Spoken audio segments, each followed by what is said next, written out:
بسم اللہ الرحمن الرحیم۔ السلام علیکم۔ ڈفرنٹ اسٹوریز میں آپ کو خوش آمدید کہتے ہیں۔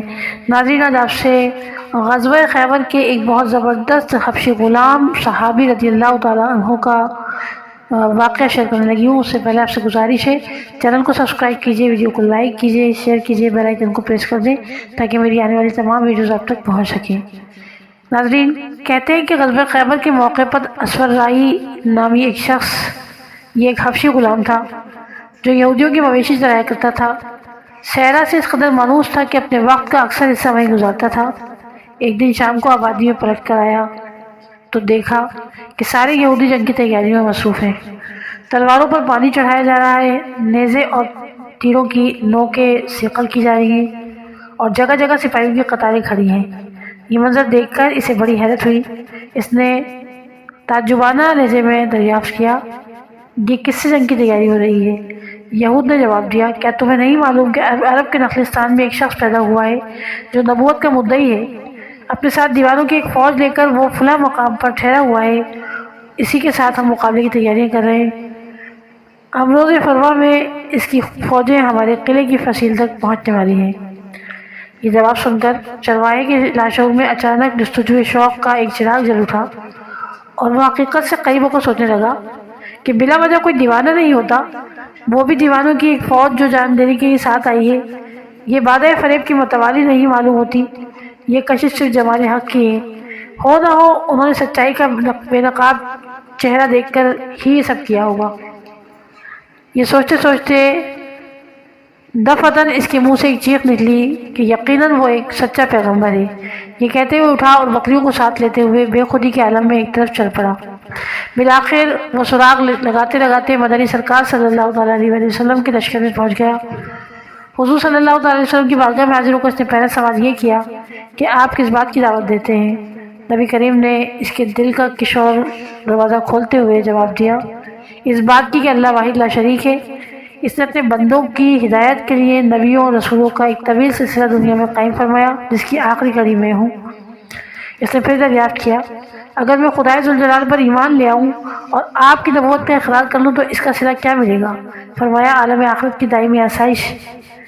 پھر اس نے جذبہ شوق میں بے قابو ہو کر تیسرا سوال کیا، یا رسول اللہ، میں حبشی نژاد ہوں، میرے جسم کا رنگ سیاہ ہے، میرا چہرہ نہایت بدشکل ہے، میں ایک صحرائے نور کا چرواہا ہوں، میرے بدن سے پسینے کی بدبو نکلتی ہے، اگر میں بھی آپ کے دیوانوں کی فوج میں شامل ہو کر رائے خدا میں قتل کر دیا جاؤں تو کیا مجھے بھی جنت میں داخلے کی اجازت مل سکے گی؟ تو آپ صلی اللہ علیہ وسلم نے ارشاد فرمایا، ضرور ملے گی۔ یہ سنتے ہی وہ بے خود ہو گیا اور اسی عالم میں کلمہ شریف پڑھ کر مشرف با اسلام ہوا۔ اس کے بعد حضور صلی اللہ علیہ وسلم نے بکریوں کی بابت دریافت کیا تو اس نے بتایا کہ یہ کسی یہودیوں کی ہے جو میں چرواتا ہوں صرف ان کو۔ تو آپ نے فرمایا، دوسرے کی چیز ہمارے لیے حلال نہیں، انہیں قلعے کی طرف لے جاؤ اور کنکریاں مار کر بھنکا دو، یہ سب اپنے مالک کے پاس واپس چلی جائیں گی۔ چنانچہ اس نے ایسا ہی کیا، لیکن ولوہ شہادت کی اذان سے ایک لمحہ قرار نہیں تھا، فوراً الٹے پاؤں واپس پلٹ آیا اور مجاہدین اسلام کی صفوں میں شامل ہو گیا۔ واقعات کے راوی بیان کرتے ہیں کہ دوسرے دن جب میدان جنگ میں سپاہیوں کی قطار کھڑی ہوئی تو جذبہ شوق کا اضطراب اس کے سیاہ چہرے سے شبنم کے سفید قطروں کی طرح ٹپک رہا تھا۔ تبل جنگ بجتے ہی اس کے ضبط و شکیب کا بندھن ٹوٹ گیا اور وہ ایک بیتاب دیوانے کی طرح دشمنوں کی الغار میں کود پڑا۔ اس کے سیاہ ہاتھوں کی چمکتی ہوئی تلوار کا منظر ایسا دلکشا معلوم ہوتا تھا جیسے کالی گھٹاؤں میں بجلی تڑپ رہی ہو۔ کہتے ہیں کہ نہایت بے جگری کے ساتھ اس نے دشمن کا مقابلہ کیا، زخموں سے سارا جسم لہو ہو گیا تھا، لیکن شوق شہادت کے نشے میں وہ دشمن کی طرف بڑھتا ہی جاتا تھا، یہاں تک کہ چاروں طرف سے اس پر تلواریں ٹوٹ پڑیں۔ اب وہ نیم جان ہو کر زمین پر تڑپ رہا تھا اور گھائل جسم میں اس کی روح مچل رہی تھی کہ اب جنت کا صلہ بہت قریب رہ گیا تھا۔ لڑائی ختم ہونے کے بعد جب اس کی لاش نبی مکرم صلی اللہ علیہ وسلم کے ساتھ لائی گئی تو اس کے فیروز بخت انجام پر سرکار کی پلکیں بھیگ گئیں اور آپ نے فرمایا، اے جنت کی نہر حیات میں غوطہ دیا گیا، اب اس کے چہرے کی چاندنی سے فردوس کے بام ادھر جگمگا اٹھے اور اس کے پسینے کی خوشبو میں حورانے جنت کی حوریں اپنے آنچل بسا رہی ہیں اور جنت کی دو حسین حوریں اپنے جھرمٹ میں لیے ہوئے باغ خلد کی سیر کرا رہی ہیں۔ سبحان اللہ۔ سرکار صلی اللہ علیہ وسلم کے اس بیان پر بہت سے صحابہ کے قلوب رشک سے مچل گئے۔ اس کی فیروز بختی پر سب کو حیرت تھی کہ اس نے اسلام قبول کرنے کے بعد سوائے جہاد فی سبیل اللہ کے اور کوئی عمل خیر نہیں کیا تھا۔ اس کے نامہ اعمال میں نہ ایک وقت کی نماز تھی، نہ ایک سجدہ تھا۔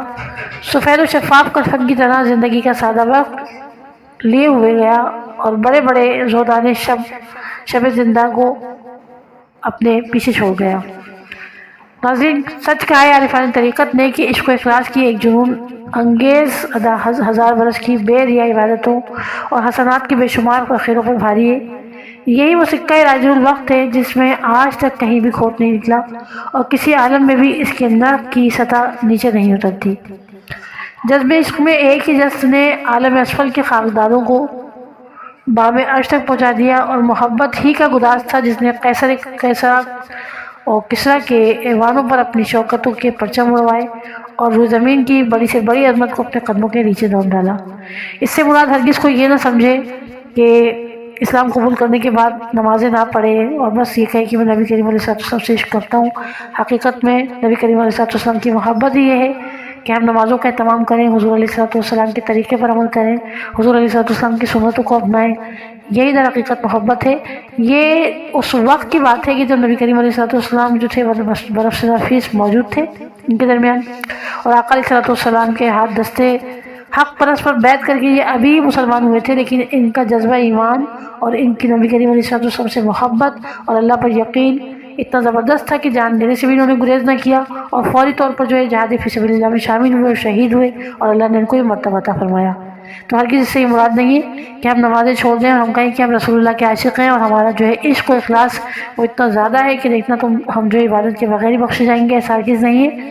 اللہ تعالیٰ پوری امت مسلمہ کو نبی کریم علیہ السلام کے ان پیارے صحابی اسود رائی رضی اللہ تعالیٰ عنہ کے صدقے میں ہم سب کو بھی عشق و عرفان کے بہت سارے بڑے بڑے مقامات پر نبی کریم علیہ السلام سے ایسی ہی محبت کرنے کی توفیق عطا فرمائے کہ ہم وقت پڑنے پر جان کی بازی دینے سے بھی دریغ نہ کریں۔